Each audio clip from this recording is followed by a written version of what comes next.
Hey everyone, this is Advocate Farheen Ansari and welcome back to another topic of Indian Contract Act. Well, अभी तक के videos में हमने cover किया कि एक वैलिड कॉन्ट्रैक्ट कैसे बनता है और कॉन्ट्रैक्ट बनने पे पार्टीज एक कॉन्ट्रैक्चुअल बंधन में बंध जाते हैं। अब ये जो कॉन्ट्रैक्चुअल बंधन क्रिएट हुआ है उसे ख़त्म भी तो करना पड़ेगा ना।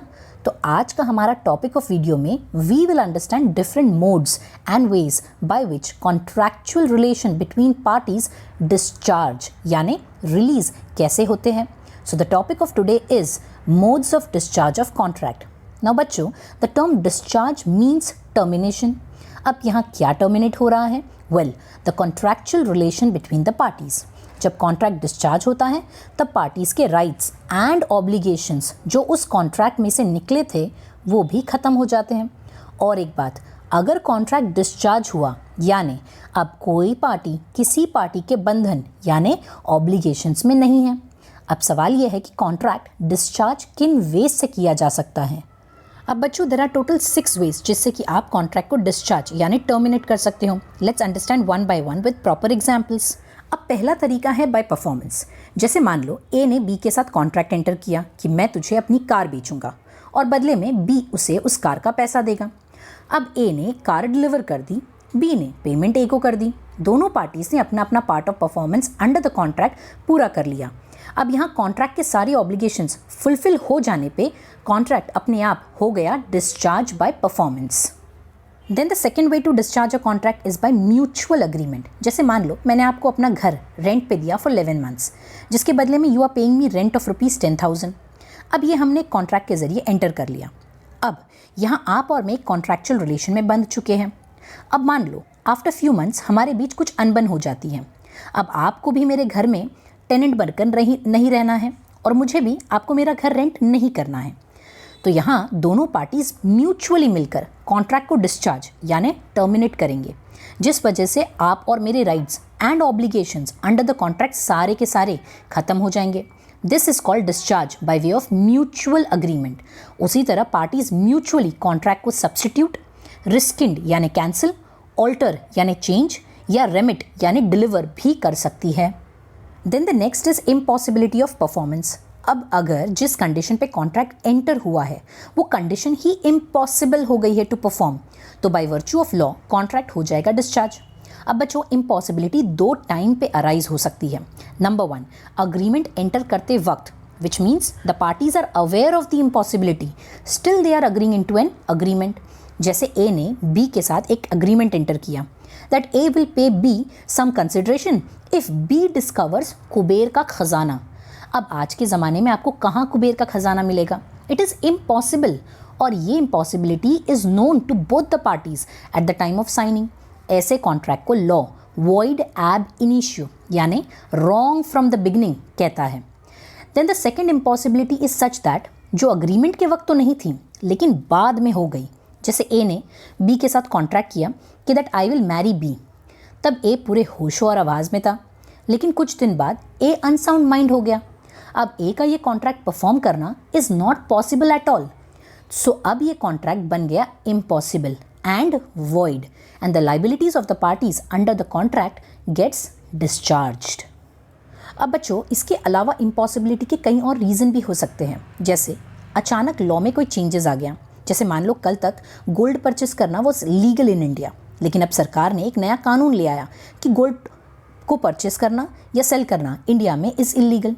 अब अगर किसी ने गोल्ड लोन अग्रीमेंट एग्जीक्यूट किया होगा तो वो अग्रीमेंट तो इम्पॉसिबल हो गया bye virtue of unforeseen changes in the law. उसी तरह डिस्ट्रक्शन ऑफ सब्जेक्ट मैटर यानी जिस सब्जेक्ट मैटर पे कॉन्ट्रैक्ट एंटर हुआ था वो सब्जेक्ट मैटर ही डिस्ट्रॉय हो गया है, तो contract will become impossible to perform.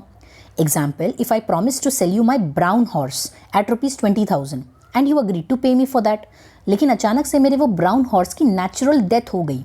अब जिस सब्जेक्ट मैटर पे कॉन्ट्रैक्ट हमने एंटर किया था या एंटर करने वाले थे वो कॉन्ट्रैक्ट का सब्जेक्ट मैटर ही खत्म हो गया, तो कॉन्ट्रैक्ट बन जाएगा impossible to perform. Then the next is non-existence or non-occurrence of a particular state of things which was naturally contemplated for performing the contract. For example, Covid situation आने से पहले कई बिल्डर्स ने अपने पार्टीज़ को ये प्रॉमिस किया था कि नेक्स्ट 6 मंथ्स 8 मंथ्स में हम आपको आपका flat ready to use possession में दे देंगे। लेकिन because of the covid restriction सारे वर्क और सारे वर्कर्स चले गए थे, ख़त्म हो गए थे एंड स्टॉप हो गए थे, बिकॉज ऑफ विच ये परफॉर्मेंस देना पॉसिबल नहीं रहा. So this is what is called impossibility of performance for non existence और non occurrence of a particular state of thing. उसी तरह कंट्री में वॉर डिक्लेयर हो जाने से कई कॉन्ट्रैक्चुअल रिलेशनशिप्स सस्पेंड कर दिए जाते हैं सरकार द्वारा, जिस वजह से performance becomes impossible. Then the next mode of discharge of contract is by lapse of time. बच्चों, हर कॉन्ट्रैक्ट का एक वैलिडिटी पीरियड होता है.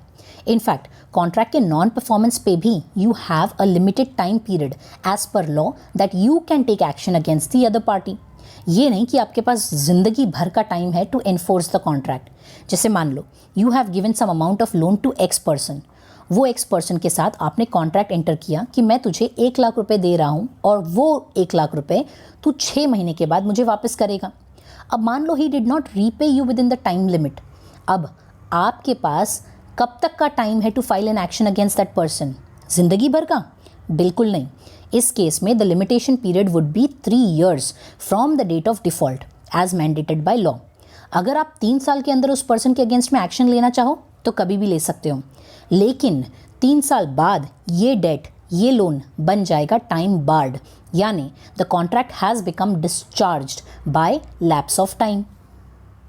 Then the next mode of discharge of contract is by operation of law. अब कुछ ऐसी situations होती है जिसमें by virtue of law parties के बीच एंटर हुए कॉन्ट्रैक्ट को लॉ डिस्चार्ज कर देता है. वो कौन सी सिचुएशन है?